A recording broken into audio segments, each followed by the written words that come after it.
રાજ્યના તમામ સમાચારો જોવા છે, પરંતુ આવતીકાલનો એ દિવસ 4 જૂન આખા દેશની નજર 4 જૂન પર છે। કોણ જીતે છે, કોની સરકાર બને છે, કોના મોઢા વિલા પડી જાય છે, બધા પર નજર રહેશે। પરંતુ સૌથી પહેલી વાત કરવી છે રાજ્યમાં વરસાદની। કાળઝાળ ગરમી વચ્ચે અમરેલીમાં વરસાદ વરસી રહ્યો છે। બફારામાંથી લોકોને રાહત મળી છે। અમરેલીમાં વરસાદ આજે આવી રહ્યો છે, કારણ કે અનેક વિસ્તારો એવા છે કે જ્યાં છાંટણા થયા છે। ચલાલા, ધારગણી, વાવડીમાં પણ વરસાદ વરસ્યો છે। 15 જૂને ઓફિશિયલી ગુજરાતમાં ચોમાસાની એન્ટ્રી થઈ રહી છે, પરંતુ એ પહેલા ધારી અને અમરેલીના ગ્રામ્ય વિસ્તારો છે જ્યાં આજે વરસાદ જોવા મળ્યો। વાતાવરણમાં ઠંડક જોવા મળી। આ છાંટા છૂટો છવાયો વરસાદ પડ્યો છે, પરંતુ અમરેલી માટે આ શરૂઆત સારી છે।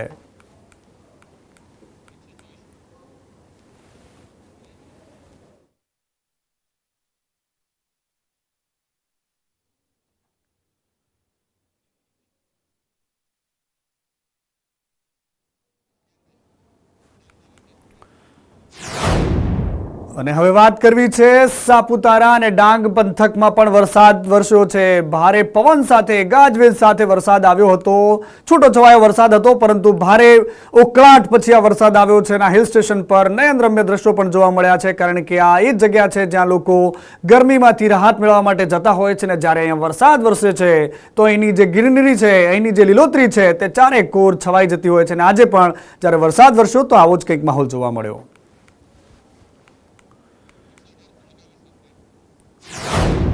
અને વાત કરવી છે અમદાવાદના ધોળકામાં પણ વરસાદ વરસ્યો છે। અમદાવાદના ગ્રામ્ય વિસ્તારોમાં આજે વરસાદી વાતાવરણ જોવા મળ્યું। ખાસ કરીને બપોરના સમયે અસહ્ય ગરમી અને ઉકળાટ બાદ વાદળછાયું વાતાવરણ હતું। ત્યારબાદ શહેરના અનેક વિસ્તારોમાં આજે છૂટો છવાયો વરસાદ પડ્યો છે। શહેરીજનોને ગરમીમાંથી રાહત મળી છે।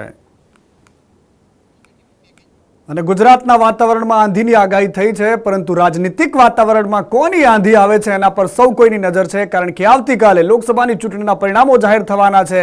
મતગણતરી કેન્દ્રો પર તૈયારીઓ પૂરજોશમાં છે। તમામ રાજનીતિક પાર્ટીઓ મીટ માંડીને બેઠી છે। સીસીટીવી કેમેરા, સુરક્ષા વ્યવસ્થા, બંદોબસ્ત દરેક જગ્યા પર જબરદસ્ત ગોઠવવામાં આવ્યો છે, કારણ કે આ લોકસભાના પરિણામો આવવાના છે। એના પર સૌ કોઈની નજર છે। અમદાવાદ, ગાંધીનગર, પાટણ, પંચમહાલ, બનાસકાંઠા, જુનાગઢ, છોટાઉદેપુર, રાજકોટ આ તમામ સ્થળો છે કે જ્યાં મતગણતરી થવાની છે। કોંગ્રેસ પહેરા કરી રહી છે। કોંગ્રેસના નેતાઓને શિફ્ટ વાઇઝ ત્યાં ગોઠવી દેવામાં આવી છે, અને કારણ કે કોંગ્રેસના મોટા નેતાઓ એ વાત પણ કરી રહ્યા છે કે કંઈ અહીંયા કોઈ ઘાલમેલ થઈ જાય, કોઈ પ્રકારની નજરચૂક થઈ જાય, એના માટે તમારે સાવધાન રહેવાની જરૂર છે, એવું રાહુલ ગાંધીથી લઈને મલ્લિકાર્જુન ખડગે સુધીના તમામ નેતાઓ કહી ચૂક્યા છે। એટલા જ માટે ભાજપ હોય કે કોંગ્રેસ, તમામની નજર મતદાન જે ગણતરીના બૂથ છે એના પર રહેવાની છે।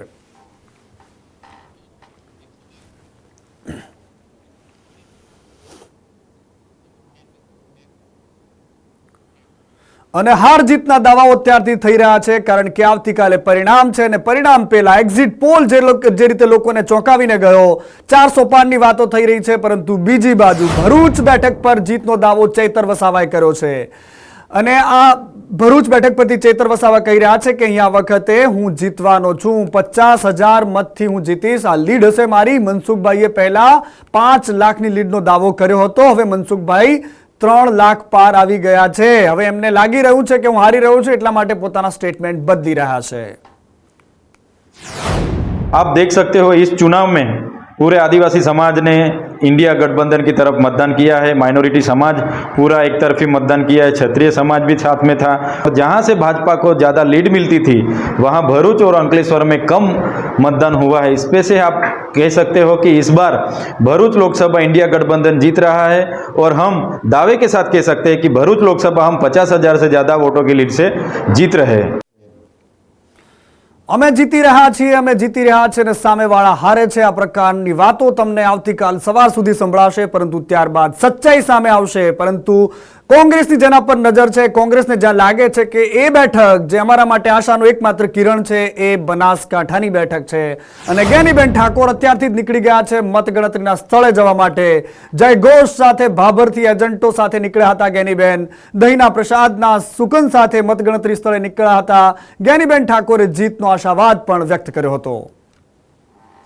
ધરણીધર ભગવાનને પ્રાર્થના કરું કોઈ પણ પ્રકારના વિઘ્ન વગર આ મતગણતરી પૂરી થાય। સમગ્ર બનાસકાંઠાની જનતાના આશીર્વાદ અમારી સાથે છે।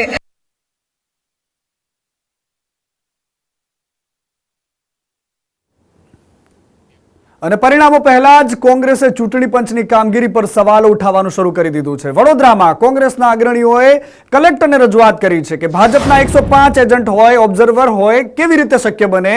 કારણ કે કોંગ્રેસના 98 એજન્ટને જ મંજૂરી આપવામાં આવી છે. આ ભેદભાવ કેમ છે? અને આ જ મામલે એમણે રજૂઆત કરી હતી કે પ્રથમ રાઉન્ડ બાદ જ બીજો રાઉન્ડ શરૂ કરવા માટેની પણ કોંગ્રેસે માંગ કરી છે. 14 ઈવીએમ ગણવામાં એટલે 14ની સંખ્યા રહેશે, પરંતુ ખરેખર 14 એજન્ટની સાથે એક અમારો જે ઓબ્ઝર્વ કરતો હોય એ માણસ, આમ કરીને 15 લોકો હોય છે, પરંતુ એમને જે રીતનું કહેવામાં આવ્યું એ 14 માણસનું જ કહેવામાં આવ્યું. ને ગઈકાલે જ્યારે બધાના ફોર્મ અહીંયા જમા કરાવે અમારા 98 ફોર્મ થયા અને ભારતીય જનતા પાર્ટીના 105 ફોર્મ અહીંયા જમા આ લોકોએ લીધા. તો ભારતીય જનતા પાર્ટીના તમે વિધાનસભા વાઇઝ 15 નામ લીધા એટલે 105 એમના થતા હતા, અને અમારા વિધાનસભા વાઇઝ 14 નામ લીધા. એટલે જ્યારે અમે વાંધો લીધો ત્યારે પણ ગઈકાલે પણ 14ની જ વાત હતી, પરંતુ ઇલેક્શન કમિશનની જે ગાઈડલાઇન છે ECIની એ પ્રમાણે અમે જોયું ફોર્મ 18નો જે નમૂનો છે એમાં પણ 15 નામ લખવાના હોય છે. તે છતાં અમારી પાસે 14, એટલે કંઈક ભેદભાવ થતો હોય અથવા તો નિષ્પક્ષતાની ઉપર બહુ મોટો સવાલ ઊભો થાય છે. અને અંધેરી નગરીને ગંડુ રાજા જેવી સ્થિતિ અમદાવાદની છે. કારણ કે અમદાવાદમાં આખા શહેરમાં જે ફાયર સેફટીની વાતો કરનારું તંત્ર છે, AMC છે, એની પોતાની જ કચેરીમાં ફાયર સેફટીના ધાંધિયા છે. બોડકદેવની કચેરીમાં ફાયરની બોટલો એક્સપાયર થયેલી જોવા મળી. ઉત્તર પશ્ચિમ ઝોનની આ કચેરી સૌથી મોટી કચેરી માનવામાં આવે છે, પરંતુ એના સાધનો છે તે એક્સપાયરી ડેટવાળા છે. અહીંયા પતી ગયેલી છે એમની એક્સપાયરી ડેટ. અને આ સાથે પણ અહીંયા હજારો લોકો દિવસે અહીંયા આવે છે, તેમ છતાં પણ તંત્રને પોતાના જ કાર્યાલયમાં, પોતાની જ ચેમ્બરમાં, પોતાના જ જે નેતાઓ, જે અધિકારીઓ બેસે છે ત્યાં કોઈ જ પ્રકારની વ્યવસ્થા નથી કરવામાં આવતી. અને એટલા જ માટે સંદેશ ન્યૂઝે ત્યાં જઈને રિયાલિટી ચેક કર્યું તો ખબર પડી કે આ પ્રકારનો ગોરખ ધંધો અહીંયા પણ ચાલે છે. રાજકોટના અગ્નિકાંડ બાદ સફાળું જાગેલું તંત્ર ઠેર ઠેર ચેકિંગ કરી રહ્યું છે અને શહેરીજનોને ફાયર સેફટી લગાવવા માટેનું સૂચન કરી રહ્યું છે. જો કે અમદાવાદ મ્યુનિસિપલ કોર્પોરેશનમાં જ દિવાતળે અંધારું જોવા મળી રહ્યું છે. અમદાવાદ મ્યુનિસિપલ કોર્પોરેશનની આ ઉત્તર પશ્ચિમ ઝોનની કચેરી છે કે જ્યાં આગળ રોજ હજારો મુલાકાતીઓ અહીંયા આવતા હોય છે અને મુલાકાતીઓને જાણે રામ ભરોસે જ છોડી દેવામાં આવ્યા હોય તેવું સ્પષ્ટપણે લાગી રહ્યું છે. કારણ કે આ કચેરીમાં ફાયર સેફટીના સાધનો તો લગાવવામાં આવે છે, પરંતુ આ ફાયર સેફટીના સાધનો છે તે વર્કિંગ કન્ડિશનમાં નથી. ફાયર એક્સટિંગ્વિશર જો અહીંયા લગાવવામાં આવેલા છે તે ફાયર એક્સટિંગ્વિશર એક્સપાયર થઈ ચૂક્યા છે 31/1/2024ના રોજ. અને આ જે એક્સટિંગ્વિશર લગાવવામાં આવે છે ન માત્ર એક, પરંતુ તમામ એક્સટિંગ્વિશર જે આ કચેરીમાં લગાવવામાં આવેલા છે તે તમામ એક્સપાયર થઈ ચૂક્યા છે. સાથે જ તેમની અંદર પૂરતું પ્રેશર પણ નથી, જેથી કરીને જ્યારે પણ આ કચેરીમાં દુર્ઘટના સર્જાય, આગ લાગે, ત્યારે આજે એક્સટિંગ્વિશર અહીંયા લગાવવામાં આવે છે ફાયર આગ લાગે તેને બુઝાવવા માટેના. તે એક્સટિંગ્વિશર ફક્ત ને ફક્ત 100 પીસ સાબિત થશે. અને આ ડ્રામા ચાલી રહ્યો છે ગુજરાતમાં, કારણ કે માત્ર લગાવવાના છે ફાયર સેફટીના સાધનો એટલે લગાવી દેવામાં આવ્યા છે. જે તંત્ર લોકોના ઘરે, શહેરમાં અલગ અલગ પરિસ્થિતિઓમાં, મોલ હોય, શોપિંગ સેન્ટર, દુકાન હોય, ત્યાં જઈને ચેક કરે છે, પોતાના ઘરમાં નથી જોતા. બીજી બાજુ આનંદ મેળાના બંધ કરવાના જે સમાચાર અને જે વિવાદ સામે આવ્યો હતો એમાં હવે આ મામલો આખો હાઈકોર્ટમાં પહોંચ્યો છે. રિવરફ્રન્ટ આનંદ મેળાના જે સંચાલકો છે તેમણે હાઈકોર્ટમાં અરજી કરી છે. મેળો ફરીથી શરૂ કરવા માટે અરજદારોની માંગ છે.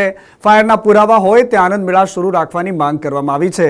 આનંદ મેળો શરૂ કરવા માટે અથવા તો વળતર આપવો એ પ્રકારની માંગ સાથે 1,64,00,000નું ભાડું અગાઉથી ચૂકવ્યું છે તેવું પણ સંચાલકે કહ્યું છે. તમામ પુરાવાઓ છતાં પણ રાઇડ્સ બંધ કરવામાં આવી છે. રાઇડ્સ બંધ થતા લાખો રૂપિયાનું અમને નુકસાન થઈ રહ્યું છે અને 135 કામદારો બેરોજગાર થઈ ગયા છે. કોઈ પણ ગેમ ઝોન હોય અથવા આનંદ મેળા હોય કે ઓપન પ્લોટમાં મેળા લાગેલા હોય એ બધાએ ટોટલ ક્લોઝ કરી દેવું. અમે ટોટલ રિવરફ્રન્ટમાં જે પેમેન્ટ ભર્યું છે 1,64,00,000 રૂપિયા ભર્યું છે અને 10 દિવસ જ ખાલી અમારો મેળો ચાલુ રહ્યું અને અમારે 23/6 છેલ્લી તારીખ છે. તો આ અમારું જે એટલું બધું નુકસાન જાય છે એના માટે અમને સરકાર સુધી અમારી કામોમાં વાત પહોંચે. જે કાર્ડ બન્યો એ પછી તાત્કાલિક અસરથી સરકારે મુખી તાલુકોના બધાના મેળા બંધ કરાવી દીધા છે ને એના કારણે લગભગ સમજી લો કે 25,000 ઘર પરિવાર બેરોજગાર થઈ ગયા છે મેળામાં. હવે વાત કરવી છે જૂનાગઢમાં એક સાધુના વિડીયોને લઈને કે જેને કેટલાક શખ્સો મારતા હતા. શ્રીધામ સંસ્થાના વિજય પ્રકાશદાસ સ્વામી હતા, જેમને 6 શખ્સોએ હિચકારો હુમલો કર્યો તેમના ઉપર. અને એ વાતમાં હવે એનો વિડીયો પણ સામે આવ્યો હતો. સોશિયલ મીડિયામાં ભારે વિડીયો વાયરલ થયો. આ કેસમાં પોલીસે 5 આરોપીઓને ઝડપી લીધા છે. સ્વામી પર હુમલા અંગે પોલીસે સમગ્ર મામલાની તપાસ કરી, જેમાં સ્વામી અને આરોપીઓ વચ્ચે દહેગામ પાસે આવેલી જમીનનો સોદો થયો હતો. જે સોદો કેન્સલ થતાં સ્વામીને રૂપિયા પરત ના આપવા પડે એટલા માટે આરોપીઓએ સમગ્ર કાવતરું ઘડીને સ્વામીને ભૂંડી ગાળો કાઢીને માર માર્યો હતો.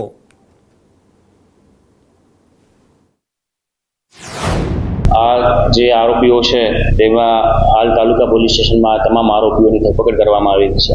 5 આરોપીઓના પૂછપરછ અને જે ફરિયાદીએ જે હકીકત જણાવેલી તે જોતા આ સમગ્ર બનાવ છે જે વિજય પ્રકાશ સ્વામીએ દહેગામ બાજુ જે જમીન લીધેલી તે તેના માર્કેટ વેલ્યુ કરતાં વધારે ભાવે આ આરોપીઓએ સોદો કરાવી આપેલો. કે પાછળથી છે એ ફરિયાદીને ખબર પડતા કે આનું જમીનની વેલ્યુ ઓછી છે, તો આ બાબતે માથાકૂટ થતા તે બાબતનો રાગદ્વેષ રાખી અને આરોપીઓએ છે એ વિજય પ્રકાશ સ્વામી સાથે માથાકૂટ કરેલી.